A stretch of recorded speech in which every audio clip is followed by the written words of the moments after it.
Good morning, everyone. Thank you for joining us today for our weekly trade and tariff briefing. My name is Matt Wonderly, and I'm the Director of Investments here at World Trade Center, Utah. It's my honor and pleasure to facilitate today's conversation. If you're here for the first time, this weekly webinar series is intended to provide you with the latest information about trade and tariffs. You can view previous webinars if you'd like on our YouTube channel, and you can also find updates to our tariff dashboard on our website, to which we will provide a link for you in the chat. So keep an eye out for that. Today, we're excited to hear first from our Chief of Staff at World Trade Center Utah, Ben Kolendar, about updates to the World Trade Center Utah tariff dashboard. And then, of course, we're excited to hear from Bryce Judy, CEO of Tarifflo, another Utah-based company. We're really excited about that. So for now, Ben, let's pass the time over to you and let's get some updates on tariffs. Thanks, Matt. I'm going to share my screen and I've got to send a request to share my screen. We didn't test that in the pre. So in just a second, there we go. All right, and I apologize in advance if I lose my voice halfway through, but we're going to get through this.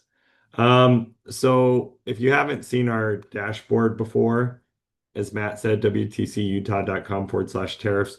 We have the link to our webinars on here and the latest updates on tariffs throughout the week. We keep it up to date as real time as possible. So anytime we catch anything on a tariff, we update it on our dashboard. So going to go through the news from this week. First, we're starting with Brazil.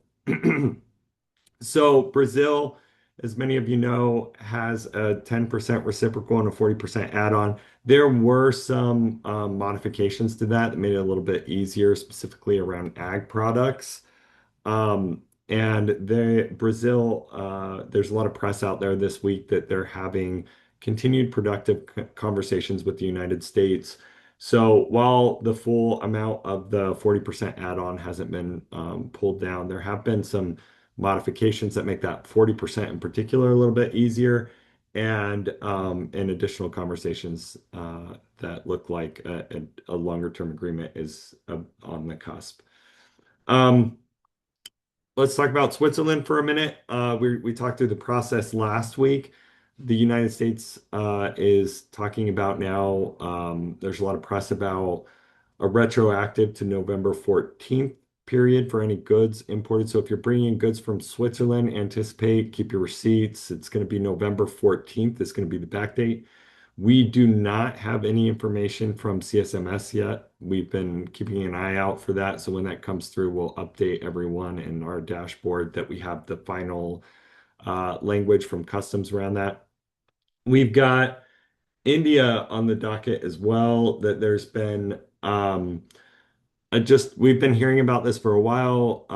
A lot of positive progress. Last week there was a summit with Putin and Modi, and so we were keeping an eye on things there to see what the reaction is. But India and the U.S., the dialogue this week is that they're stepping up talks on bilateral trade, even after the summit with Putin, which was kind of focused on assuming that there's a resolution to the Ukraine-Russia war, then the oil will flow from Russia to India. So a lot of that making its way through that both may be possible, like Russian oil can go to India and we can have a trade deal with them and these tariffs may come down. So we've heard the number before in the past, 15 to 16%. Currently, it's at 50%. So that's a substantial decrease if these deals do play out that way. So we'll continue to monitor that one.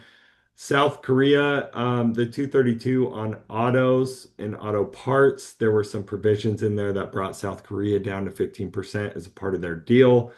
The CSMS went out retroactive starting November 1st, which was after it was a result of the October 29th summit between Korea and the United States. So continued good progress there. And with that, that's it that we're tracking on the dashboard. So I'm going to stop sharing my screen, but we do have a couple of other just minor housekeeping items. We continue to track the Supreme Court poly market and what the odds are for the tariffs. Started at, again, 48% prior to oral arguments that the tariffs would become legal, the IEEPA tariffs. After the oral arguments, it dropped to as low as 23%. Then last week was up to 28. Now it's 25. These are all just numbers that are people betting on the odds for whatever information that comes out one way or another. These aren't any necessary prediction, but it's a good way to get a pulse on what the likelihood of these tariffs being legal are. So right now that stands, at least in the betting market, around 25%. And the last thing before I hand it off to Bryce is, we continue to track 232s. The ones that have not yet been implemented that we're tracking, semiconductors still delayed. We don't really have a timeline there, but released in either April or May. On top of that, critical minerals, commercial aircraft, and jet engines. So those are ones that we're going to continue to keep an eye on and update folks as we go. So that's it for this week's updates on tariffs. Off to you, Bryce and Matt. That's great, Ben. Thanks for those updates. Bryce, if you don't mind, let me take a stab at trying to introduce you here. I know that you're going to do a much better job than I will, but I'd really like to maybe start things off by letting our audience know that we're really honored here to have another Utah-based company, Tarifflo. Like I said, Utah-based AI-powered trade technology company. Tarifflo automates international customs and tariff classification and compliance processes, and they help businesses quickly generate accurate tariff codes, import documentation, and regulatory insights to reduce costs and avoid errors in cross-border shipping. Bryce, how'd I do? Is that a pretty good introduction? Yeah, that's pretty great. Thank you, Matt. Excellent. I'll let you take over and run through Tarifflo and what you guys are up to. Thanks. Perfect. Thank you, guys. Let me share my screen real quick. So, I guess as a quick overview, I've been in the tariff industry since before this was a big thing, and actually started this company before tariffs were top of mind for everyone. And even before all these updates were coming through every week, actually every 11 days that we've seen so far this year, um, for like major updates, there were big issues in the way that tariffs were being filed, documents were being filed, and our system is built to help overcome some of those issues. So I guess the first issue that I wanted to highlight is 1 in 8 imports coming into the United States that we've been auditing of improper rate stacking, and so they're overpaying on tariffs.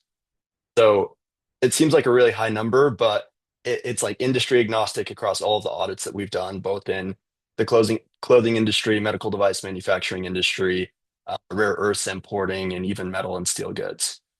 So not only those misclassification can lead to overpaid tariffs, improper rate stacking can lead to overpaid tariffs, but it can also increase your risk of audits, fines, and delays within the filing process. So you're importing goods in, if you have the wrong HTS classifications or you have the wrong tariff rates, you could be subject to fines because of that. And then also we're seeing issues in the landed cost calculations for companies because, as Ben highlighted, all these changes are happening so quickly. Being able to apply those to all of your SKUs all at once has become very difficult, and be able to keep that real time. And then, we're seeing these updates very constantly, very frequently, and we've actually seen, updates in every 11 days for full revision updates from customs. So the way that we kind of approach this problem and solving it is we have a time series database of all of the time series data for the Chapter 99 tariff rates, and we handle all the stacking, overrides, everything for each product. We also go through and we audit each entry summary that's been filed in the last 300 days. We verify that your customs broker or your importer, whoever's doing your filing, handled those tariff rate stackings correctly. They classified your product correctly.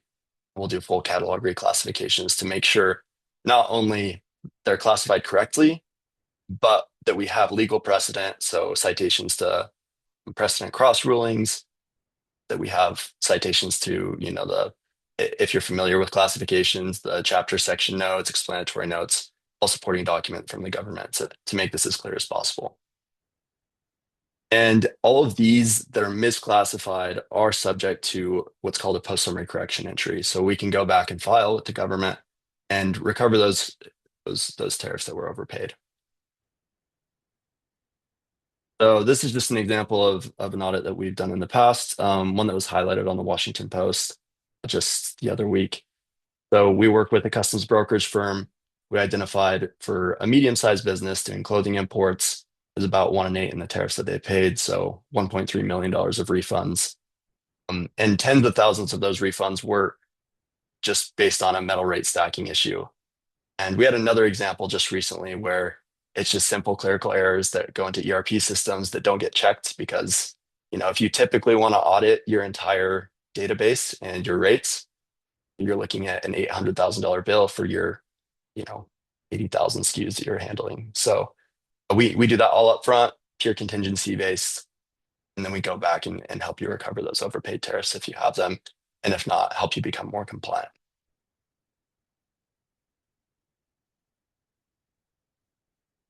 So not only do we help kind of going backwards, but really this data helps us move and be more aggressive and proactive in the tariff realm. This has been, I feel like every industry or every company that we talk to right now is just trying to play catch up. They're trying to fill in the holes. But being able to take a proactive approach to this helps us more correctly calculate landed costs by handling this rate stacking in real time, being able to identify, where these changes are happening, where we need to look at reshoring opportunities, and helps us, be protected from in case of a classification audit. I mean, we're seeing a lot more trade enforcement coming in through the pipeline. And so being prepared with this and showing that due diligence is a big impact in protecting against funds. So that's currently what we're doing to help out. And we're also in process of being approved as a ABI filer. Maybe, if you're directly involved in the filing process, you'll know CargoWise up their prices just recently. It makes it very difficult to both interface via API and keep on top of costs. So we will be helping out in that area as well. So yeah, happy to talk through any more specific questions anyone might have. Bryce, while folks are thinking of questions, I'd like to jump in and just say, you know, when we're talking, it's a common question I hear come up, is this duty drawback? Maybe you can walk through how this is different than duty drawback if some people in the audience are hearing that and thinking, Mhm. this is duty drawback, right? Like, can you walk us through that? Yeah, totally. So this is a totally separate system than drawback. So the way duty drawback works is you ship items into the United States, and then when they're exported, you can get a refund of 99% of the tariffs paid there. So this is actually just auditing the entries that you filed in the last 300 days. So I imported this product, for example, a very simple one we just saw recently was they had shipped in candles, they had messed up one of their numbers on the tariff code. It made it classified as shampoo. It ended up being a 20% reduction in tariff rates just because, it was one of their 10,000 products that they didn't check. And that ended up being, I think, 40,000-ish dollars in refunds that we got for them based on that one line item. So yeah, different process. We still work through your broker to do this and make this happen.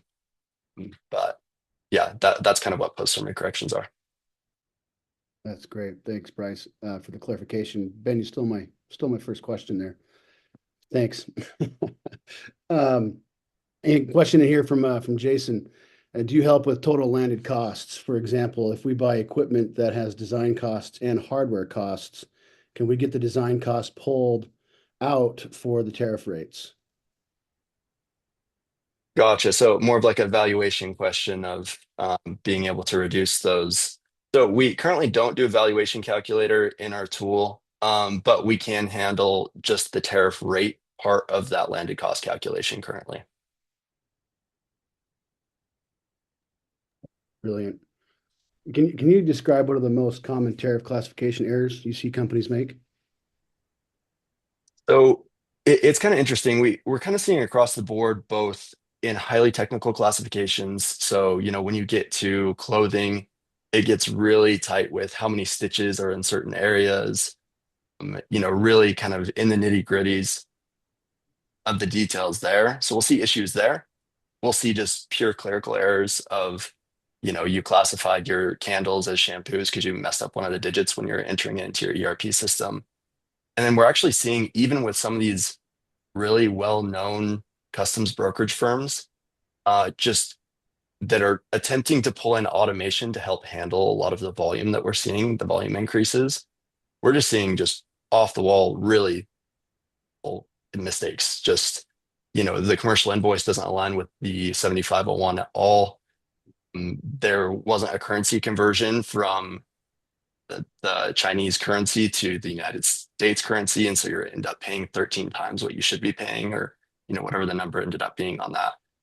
So we're just seeing some really big errors there because nobody's really going through and auditing these as we go, and the changes are happening so fast. It's been hard for a lot of these big filers to be able to keep up with it. Yeah, just a follow-on question here from Jason. Looks like, what is your average contingency fee? Yeah. Yeah, so when we do post summary corrections, we handle all of both the auditing, and we're spending, tens of thousands of dollars generally on compute to be able to do that audit. And then we handle all the filing costs from the customs broker. And then we end up being usually about that 40% contingency of whatever actually hits your account. Brilliant.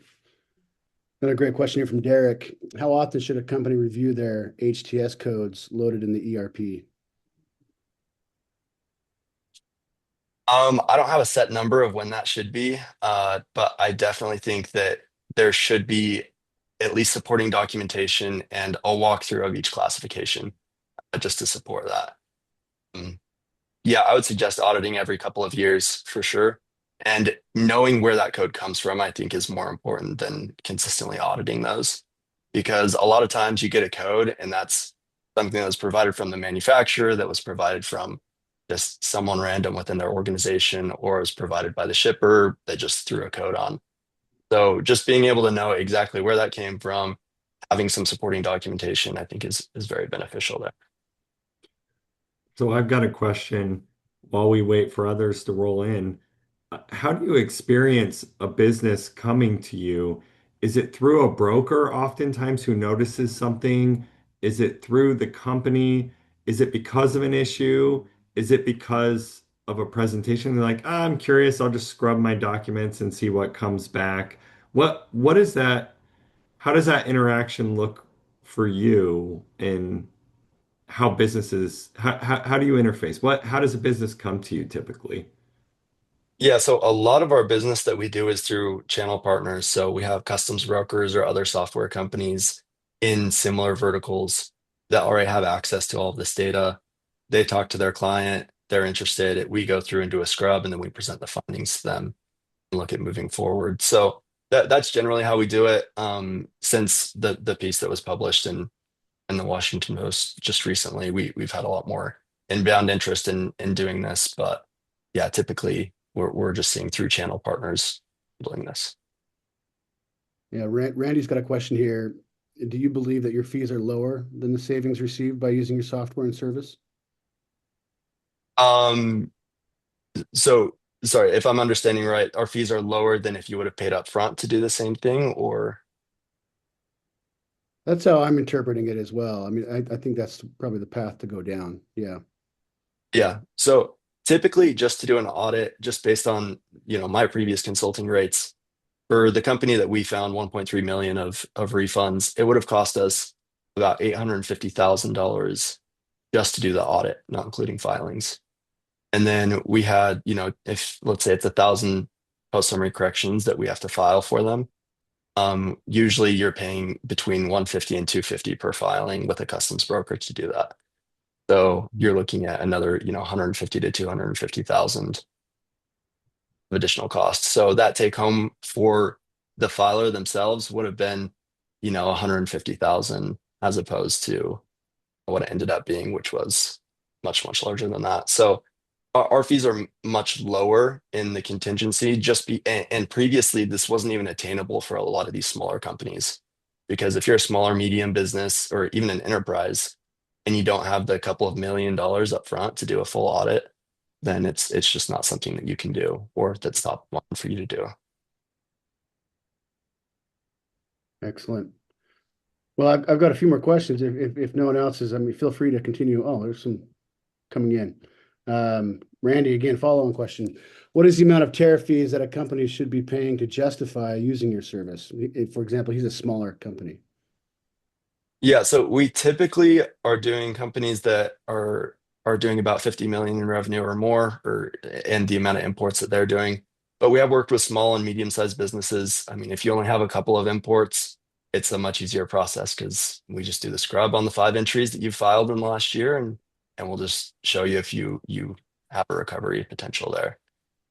But in order for it to make sense for us, there needs to be at least a couple thousand of potential savings there. So I would say if you're importing less than $100,000 worth of goods per year, then it's just not worth doing the scrub.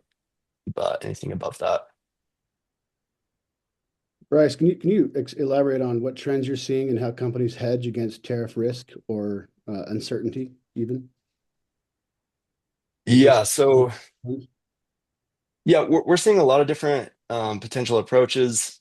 For the most part, we're seeing companies just trying to get a grasp on what their landed costs are, being able to see this data from a high level perspective, and that's where we're mostly interfacing with companies is at the data collection or at that level. Um, but yeah, looking at reshoring landed costs, looking at cost of labor in different places on top of those tariff rates, and then obviously leveraging foreign trade zones. And you can use, our rate calculation system to see the inverted tariff calculations and then calculate that against your cost for going through the process of doing a foreign trade zone. And you can be able to calculate what your actual net benefit would be there. So we're seeing, a lot of different potential options there, but it all comes down to having the correct data in the first place so that you can make those calculations with the right numbers. Excellent. Jason asks, what's the best way to contact you? Are you okay if we put your email out there, someone in your team's email out there? Yeah, that would be great. Or go to I the can, website, of course, and Andrea can provide that, or our team can provide that information in the chat as well. Excellent. I Okay. I have a bit of a question. What happens if it's great if a company gets a refund. What happens if you engage with the company and they find out they owe more, right? Like how does that work with your process? You just spent a bunch of time with them. What's that look like on your side? yeah, totally. So we usually approach the company and we say, look, you gave us, 10 SKUs, you're a small company, and 5 of those SKUs you misfiled on and overpaid pretty significantly on your tariffs. So that's when we pull in their broker and we have a full conversation with them about, the potential risks that they're facing with those misclassifications and what the benefit would be to them to go through and still do the post-summary corrections, pay the additional tariffs, but reduce their risk of potential fines down the line. So And is that just a cut of the tariffs they pay on top of that as a premium? How does a company experience that? So, sorry, you're talking about the fines that they end up paying Well, or you the guys fees that they pay? make your service, Mhm. your revenue on a contingency for the filing. How does it work if there is no sort of revenue coming back to the company? How does that work for Tarifflo? What does that arrangement look like for a company?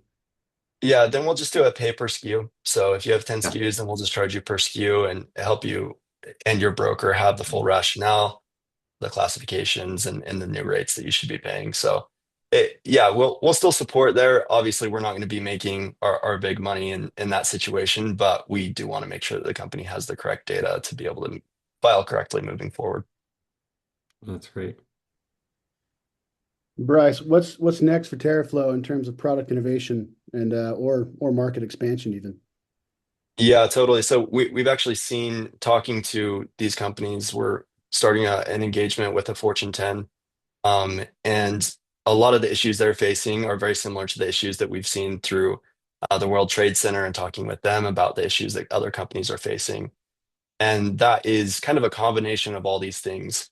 Okay, you have the base data. How does an FTZ impact that? is that the best option?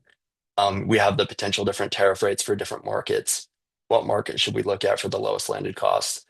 It's all about just we're moving first to a filing platform to be able to file these documents directly and have that post summary correction process directly integrated into our interface. And the next step beyond that is trade intelligence and is where can we optimize? Where can we reduce costs here? That's great. So which markets excite you the most about the future, or even which trade lanes too? What gets you most excited going forward? I know this is Honestly, an exciting conversation, tariffs and, but what gets you most excited going forward? about like different trade lanes and different opportunities. Right. It's mostly just the data that excites me, honestly. I don't have a specific region or anything that I would target, but I love just having all this information at your fingertips. We're planning on pulling in down the line like labor rates and everything to be able to calculate what your projected manufacturing costs would be for certain goods in certain markets, raw goods, pulling in those indexes. So I just find it interesting to, look at, and each commodity is different, right? It depends on what you're manufacturing to where the most optimal place would be to be sourcing that from. Bryce, I've heard you share this example before. It may be good to share with the audience. It's not just about what you've done in the past, but what you can do in the future. The apparel example you gave to reduce tariffs, you could just make a tweak or two. Maybe you could share a little bit about that and the insights that your software could do that's a little more on the proactive side. We talk about how companies can go on offense, and it's a brilliant example of how to go on offense, and your software can generate these sort of ideas. So Yeah, so we have a new module that we released just a couple of months ago, and it's called our tariff engineering module. So once you have the classification for your product and you have the tariff rates, then it will generate minor modifications that you can make to that product in the manufacturing process, then get a different tariff classification with a lower rate. So an example was we did one for a company that was manufacturing flip-flops, or I guess they were sandals. And they had them attached being sewn to the sole. But we realized if they switched to plugs instead of sewing it, they could actually get, I think it was about a 10% reduction in their tariff rates. And so they went and are looking at making that product modification. And sometimes it's simpler, sometimes it's a jacket that you can make a waterproof coating on, and you get that reduction in tariff rates. So yeah, that's another way that moving forward you'll be able to approach both product design and potentially these very minor modifications of your products to reduce the rates. We've got about a minute and a half here left. Doesn't look like there's any other questions in the chat or the Q&A. So I guess maybe we finish off, Bryce, with maybe if you could change one thing about global tariff policy or even customs systems, what would that be, and why? good luck. Put Don't fall you- for any of the traps in that question. Yeah. Well, so we've been engaging with the to do this integration with CBP for about 8 months, and we've got thousands of pages of documentation into a COBOL system. So we would probably just rewrite it all in TypeScript and also just simplify everything. I don't know. I don't even know where to start there. It's so deep and it just needs a complete revamp in my opinion. But Very diplomatic. Great response. thank you. We'll keep it. We'll end there, but really grateful for you, Bryce, and of course Ben for taking time to speak with us today and walk us through updates and Tarifflo. If you want to reach out to another great Utah company regarding tariffs and how they can help you today, I believe we put Bryce's email in the chat. Please reach out to him and his team. And thank you to everyone who tuned in this week. If anyone has any questions, feel free to email us at World Trade Center Utah, and feel free to visit our website to learn more about other upcoming events. We have plenty. So we'd love to get in touch with you and stay connected to you as a community. And we look forward to seeing you all next Friday. Bryce, Thanks, Ben, everyone. Thanks, guys.